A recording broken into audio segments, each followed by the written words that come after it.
నీ ఏస్తరా ఇయ్యరా ఏమూరిచ్చుడయ్యా ఇది? అరే నాట్లేస్తిమి కలుపు తీస్తిమి నాలుగొద్దులైతే కోతలేనాయే గిట్లనే ఉంటుందా? కాదంటే కాదని చెప్పాలి. గా పైసలు వస్తాయని ఆడిడ అదల్ బదల్ చేస్తే వాళ్ళు షైన్ పట్టనియరాయిరి. మొన్న ఎమ్మెల్యే సార్ వచ్చినా ఏం చెప్పకనే పాయే అని రైతు భరోసా గురించి చర్చలు నడుస్తున్నాయి రచ్చబండల కాడ. ప్రతిపక్షాలు కూడా గట్టిగానే అడగబట్టే. అయితే ఇప్పటికే ఆలస్యమైంది గాని ఈ అయితారమే రైతు భరోసా పైసలు పడేది.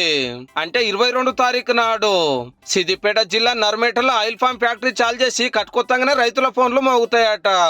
అయితే మున్పు 10 రోజులలోనే 9,000 కోట్లు వేసిండ్రు కదా, ఈ కితకు 3 మాటలు వేస్తారట. ఫస్ట్ నాడు ఎకరం ఉన్నోళ్ళకు పడతాయి మొత్తం 3,590 కోట్ల రూపాయలు. మళ్ళీ 20 దినాలకు ఎకరానికి మీద ఉన్న వాళ్ళకు 2,650 కోట్లు. ఇక ఏప్రిల్ ఆఖరి నాటికి ఇంకో 2,760 కోట్లు పంపిరంటే అందరికి అందుతాయట.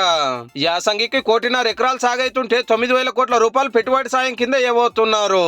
పాత గవర్నమెంట్లు వేసినట్టు రియల్ ఎస్టేట్ వెంచర్లకు, పడావు భూములకు, గుట్టలకు, పుట్టలకు, దున్నన్ భూములకు రైతు భరోసా రాదు. వరో, మక్కలో, పచ్చో, మిర్చో, కూరగాయలో, తోటలో ఇట్లా ఏదో ఒకటి పంట వేస్తేనే పైసలు. ఆల్రెడీ సర్వే చేసిరట కూడా ఏ ఊళ్ళో ఎవల భూమిలో ఏమేం పండుతుంది ఎంతలా పండుతుంది అని.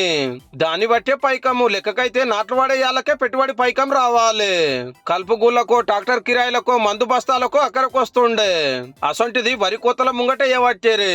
ఆ గవర్నమెంట్ చేసిన అప్పులతోటే తిప్పలైతుంది, అందుకే ఆలస్యమైతుందని సర్కారులు చెప్తున్న మాట.